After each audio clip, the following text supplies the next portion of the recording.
édition qu'en fait il y a un format d'une prénomination, d'une information au public des nominés.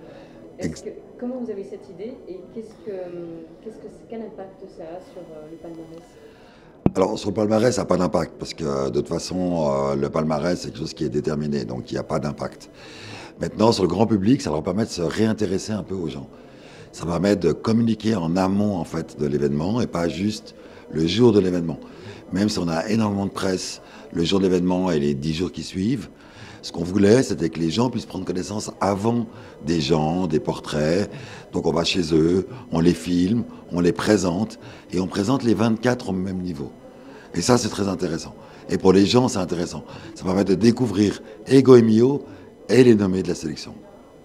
C'est gagnant-gagnant et ça offre une double visibilité à l'événement et à vos nominés. Exactement. C'est pour les deux. Et à travers cette édition, est-ce qu'il y a une couleur, est-ce qu'il y a des valeurs, est-ce que les nominés, il y a un fil conducteur, est-ce qu'il y a un message à passer à travers cette sélection? Alors, il n'y a pas un message particulier parce qu'on fait notre travail le mieux possible toutes les années. Donc il n'y a pas un message particulier, il n'y a pas une sélection particulière. Il y a peut-être un peu plus de femmes qui sont présentes maintenant sur cette édition de cette année parce qu'on a relevé plus de talents féminins cette année que ce qu'on a pu en relever l'année précédente. C'est tout. Mais au-delà de ça, non, il n'y a pas un fil plus conducteur ou moins conducteur d'une année à l'autre. Promis, il y a 3 ans, parce qu'en fait, on faisait un dîner et une cérémonie en même temps. Il y a 3 ans. Et le problème qu'on avait, c'est qu'on avait beaucoup de peine à trouver des places, des emplacements de plus que 500, 550 personnes. Et donc, on avait beaucoup de téléphones et beaucoup de déceptions. Donc, on s'est dit, il faut changer quelque chose. Donc, j'ai annoncé il y a 3 ans qu'on allait chercher des salles pour faire vraiment ça en 2 temps. Faire réellement une cérémonie qui nous permet d'accueillir beaucoup plus de monde. Et un dîner qui accueille moins de monde parce qu'on n'a de toute façon pas la capacité d'en accueillir plus. Puis les cuisiniers, à un moment donné, ils veulent plus faire... Enfin, déjà 550 personnes, c'est déjà énorme. Donc, en dîner le soir. Donc, évidemment, ça a été un vrai challenge. Et en fait, l'année passée, on a trouvé une salle au Point Match qui a 800 personnes, et cette année, jusqu'à 1000. Donc, chaque année, on cherche un peu plus grand pour permettre d'avoir le moins de déceptions possible. Depuis votre arrivée à la présidence, on voit qu'il y a une évolution, très clairement. Est-ce qu'on peut faire un petit bilan de tout ce que vous avez apporté de nouveau et peut-être encore même vos projets, parce qu'il y en a encore en cours? Il y en a encore en cours, ça c'est sûr.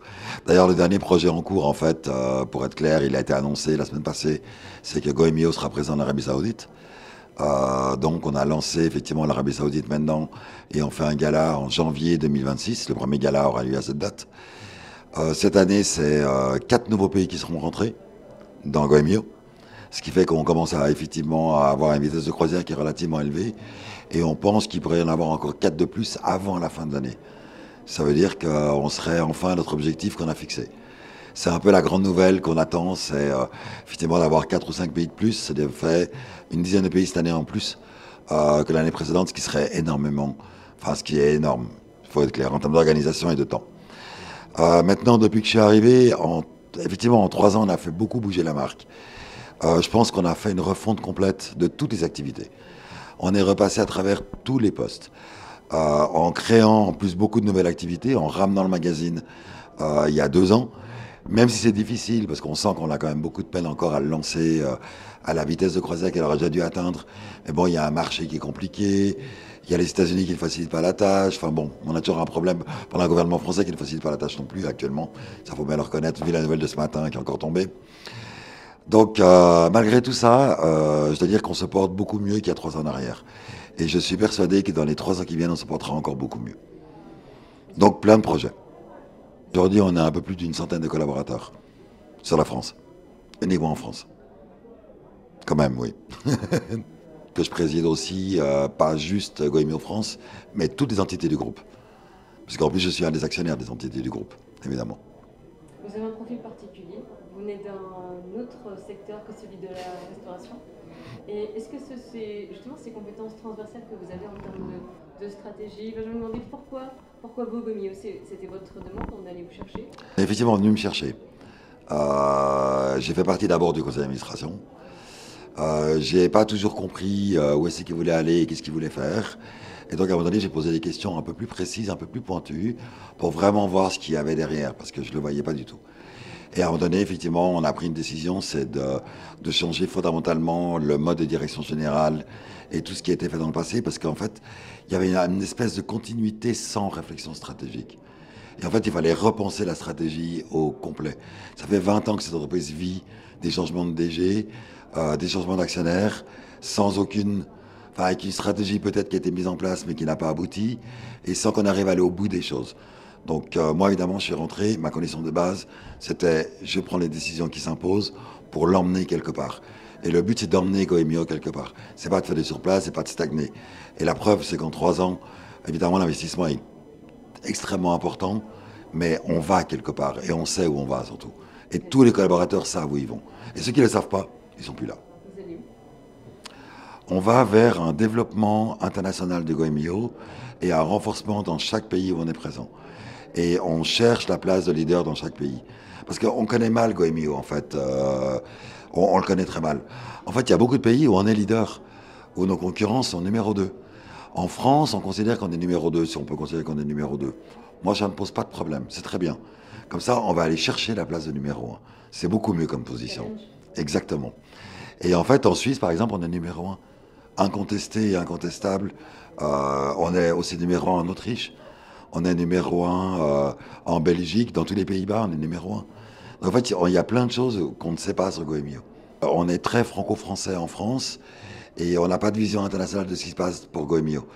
Aujourd'hui, Goemio, c'est 22 pays. C'est peut-être 30 pays à la fin de cette année. Ça veut dire qu'on a triplé la présence de pays depuis 3 ans, ce qui est extrêmement important en termes de développement. Gomio est un guide, bien sûr. C'est un média aujourd'hui. C'est un média. D'information, un média au sens large. Comment est-ce que vous arrivez à conjuguer les deux fonctions? Parce qu'il y a de l'information, donc presque le travail de journaliste que je fais, que je vois. Il y a une communauté, donc il y a une influence aujourd'hui. Est-ce qu'on arrive à viser peut-être toutes ces fonctions? 2 équipes séparées, complètement séparées, complètement autonomes.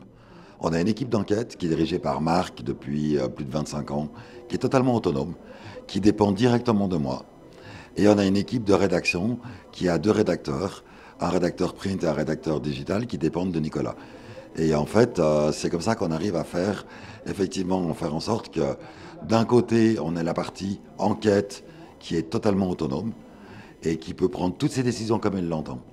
Et en fin de compte, la rédaction qui, elle, est libre de faire ce qu'elle veut en termes de restaurant et en termes de développement. Mais on est un média aujourd'hui, c'est vrai.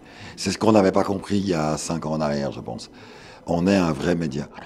Et en fait, Goemio, c'est un média. Et ça a toujours été un média, en fait. Les gens ne le savent pas, simplement. En fait, Goemio s'est lancé en 69, non pas avec un guide, mais avec un magazine. En fait, l'origine de Goemio, c'est un magazine, vous le voyez derrière moi. C'est un magazine, c'est pas un guide. Le guide est arrivé en 72. Il est arrivé 3 ans après. Retour aux sources du print. Je vous rappelle qu'on a relancé le magazine, qui a été arrêté pendant 7 ans. Je pense qu'on est les seuls, on a dû nous traiter de fous un peu partout.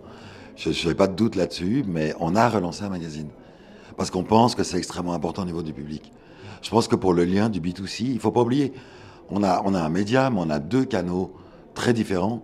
On a un canal qui est B2B, qui est vraiment toute la part professionnelle de la gastronomie. On a nos partenaires, et on a les restaurateurs. Puis on a un canal B2C qui est extrêmement important, qui est tout le public. Il faut que le public continue à connaître Goemio et à développer Goemio et à aller dans les restaurants de Goemio. C'est extrêmement important, donc les 2 sont importants. Ce qui vous caractérise aussi en tant que guide, c'est la dotation. Vous êtes le seul guide à soutenir des ouvertures avec les dotations. Oui, il n'y a pas que ça qui nous caractérise. Je crois qu'il y a la dotation puis la découverte. Parce que si on demande aux autres ce qu'ils ont découvert, on voit qu'il n'y a pas grand-chose quand même. Il faut bien le reconnaître. Mais oui, évidemment, la dotation, c'est un dispositif qui existe depuis maintenant plusieurs années, qui a plus de 10 ans en fait. On a fêté les 10 ans l'année passée.